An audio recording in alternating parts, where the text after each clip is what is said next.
Secretary, first of all, this program is obviously part of a larger initiative. Yeah.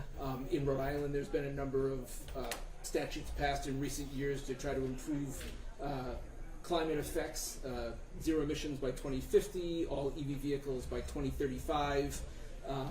Are these efforts sustainable and affordable, and do you think they'll meet those target dates here and around the country? Well, let me just say, I mean, this announcement today is really about bringing down costs for people to be able to install energy efficiency. So, you know, we're obsessed in the Biden-Harris administration with how much people are spending, right? And energy costs are often a big burden. And so if we can reduce people's energy costs by providing insulation for homes, replacing windows, replacing inefficient appliances, that's what this is all about. And the great thing about being here in Rhode Island is that the governor's team already has a program that this coordinates with really well, so we can amplify the effects of it. So their weatherization program, their Clean Energy Rhode Island, has been amazing. And so it allows for us to really leverage and hit more homes, meaning have more families take advantage of lowering the costs. Right, so the cost for this homeowner was zero. Zero. But some of these other efforts and mandates that are happening, like in Rhode Island, is there a concern that could drive up costs for people to make those improvements without, is there enough government help to make it close to zero? Well, look, these programs are targeted toward low income and moderate income people who might not otherwise be able to afford it. There are tax credits also that are for everybody. So for example, if you wanted to put solar on your roof, you'd get a 30% tax credit on that if you chose to do that.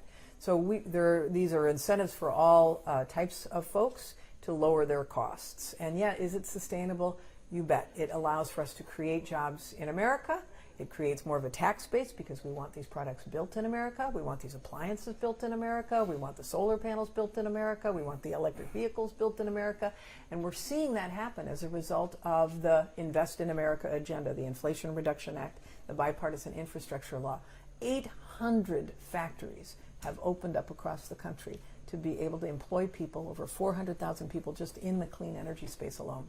Governor, do you think Rhode Island is on pace to meet those targets, both with cars and home improvements? Well, we're going to ride the bumper of the technology right on the bumper all the way through. And so as more and more innovation comes our way, whether it's from the federal government or the state or local communities or entrepreneurial efforts, we're going to take full advantage of that. And I'm confident, based on when you talk about the Revolution Wind, for instance, we expect close to 300,000 homes in Rhode Island alone that will get its electric energy from that wind farm. Then the partnership that we've set up with Massachusetts just recently announced that 200 megawatts is going to supply over 100,000 homes. So as we start talking about providing renewable energy to replace the fossil fuel energy, you're going to find that we are putting people to work. And as I always say, when we put people to work at good paying jobs, right, that's our goal. More and more jobs means the economy gets stronger and our local small businesses benefit from that. You mentioned the deal with the new contracts that Massachusetts and Rhode Island announced. I think the numbers of how much energy was going to be produced is a little less than what you were hoping for, or the states were hoping for. Is there any concern on the national level about how fast or slow offshore wind is coming online? Like the Block Island small wind farm is 8 years old. Is the regulatory process taking too long? Is there any concern that this is just too slow? Well, I think the delays are often with the supply chains of getting these huge turbines, which have not been built in the United States and now are starting to be built in. And so once, when you have a new industry, you may have some fits and starts. But we're starting to see that smooth out a bit, and the president has a goal of 30 gigawatts of offshore wind by 2030, and we feel like we're going to hit that between the West Coast and the East Coast. So we're excited about the fact that Rhode Island obviously is in the lead of this, and the cluster of New England states are really leaning in on it, and we think we're going to get to that goal. What is your concern level with the blade malfunction that broke apart? Well, it was one blade. There are thousands of offshore wind turbines across the world. Malfunction has been extremely rare. So it happened here. We're going to learn from it. We're going to make them stronger. But that is not a common event.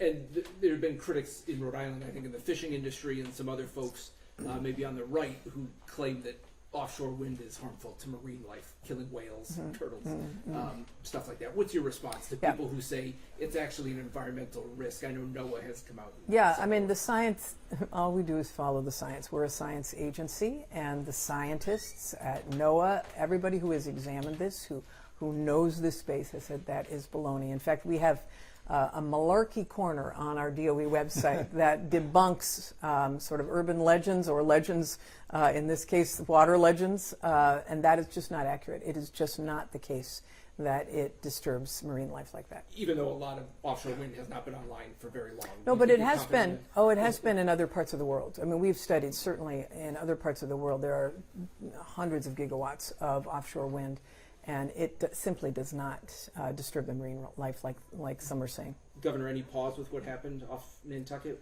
in terms of what's happening in Rhode Island? Well, I would just answer it in one word: Valdez. I mean, the comparison between an emergency or a crisis that's caused by the fossil fuels is far greater than what we looked at. Exxon Valdez, you're talking about, yeah. Exxon, right? The Exxon. So my feeling is, look, this is really important for Rhode Island. It's putting people to work. We'll make sure that it's safe. And as the Secretary said, there's history and science that backs up what we're doing. Otherwise, we wouldn't be doing it.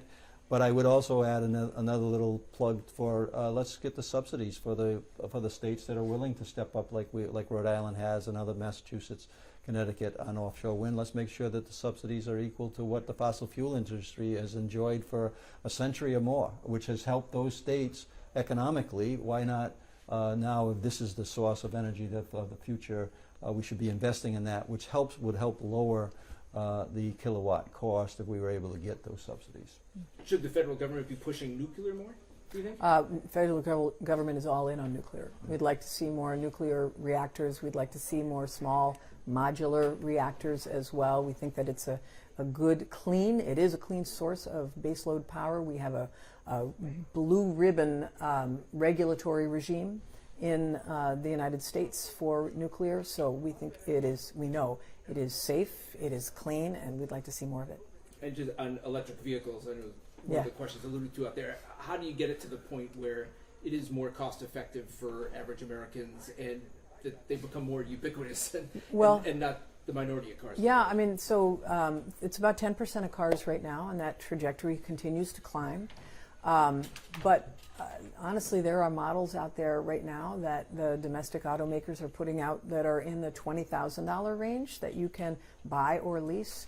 And when you get the $7,500 tax credit at the dealership, now you're financing a vehicle that is in the low 20s maybe. Sometimes if you add state incentives, it might even be below $20,000.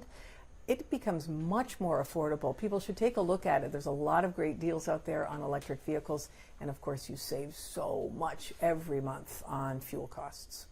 Yeah, I'm on board with that as well. Look, we all carry around a cell phone without any wires connecting us to the way that we communicate. That's why I'm saying the innovation is, if we invest in it, we're gonna find a path towards a cleaner environment, but also the wind is going to be part of that, and then the EVs is going to be a part of that as well.